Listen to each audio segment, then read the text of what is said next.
টি-20 বিশ্বকাপের কোনো ম্যাচ না খেলেও সুখবর পেল বাংলাদেশ। দক্ষিণ আফ্রিকা বিপক্ষে শ্রীলঙ্কার হারে স্বস্তির নিঃশ্বাস ফেলছে তারা। বিশ্বকাপ মঞ্চে পটিয়াদের বিপক্ষে আরও একবার ব্যর্থ হয়েছে শ্রীলঙ্কা। তবে শ্রীলঙ্কার হারে অনেকটাই খুশি হওয়ার কথা বাংলাদেশের, কেননা বাংলাদেশের সুপার 8-এ যাওয়ার সম্ভাবনা নির্ভর করছে এই দুটি দলের উপরই। বিশ্বকাপে এবার ডি গ্রুপে রয়েছে বাংলাদেশ, যেখানে তাদের সাথে রয়েছে সাউথ আফ্রিকা ও শ্রীলঙ্কা।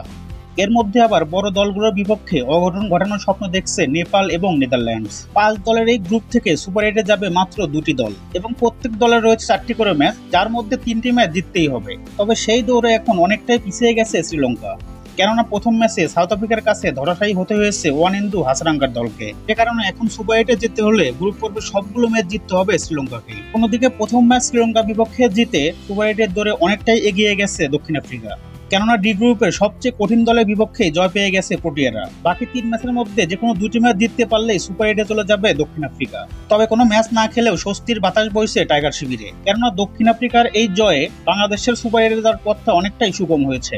এখন টাইগারদের বিপক্ষে শ্রীলঙ্কার ম্যাচটি হবে বাঁচা মরার লড়াই। জেতা ছাড়া সে ম্যাচে আর কোনো উপায় নেই তাদের। কোনোভাবে সেই ম্যাচটা হেরে গেলেই শ্রীলঙ্কার বিশ্বকাপ স্বপ্ন শেষ হয়ে যাবে। আর বাংলাদেশ কোনোভাবে শ্রীলঙ্কাকে হারিয়ে দিতে পারলেই সুপার 8-এ হট ফেভারিট হবে বাংলাদেশ, কেননা শ্রীলঙ্কার বিপক্ষে জয়ের পর আর মাত্র 2টি ম্যাচ জিতলেই বাংলাদেশ চলে যাবে সুপার 8-এ, যেখানে নেদারল্যান্ড এবং নেপালকে হারতে পারলেই সেটা কনফার্ম হয়ে যাবে।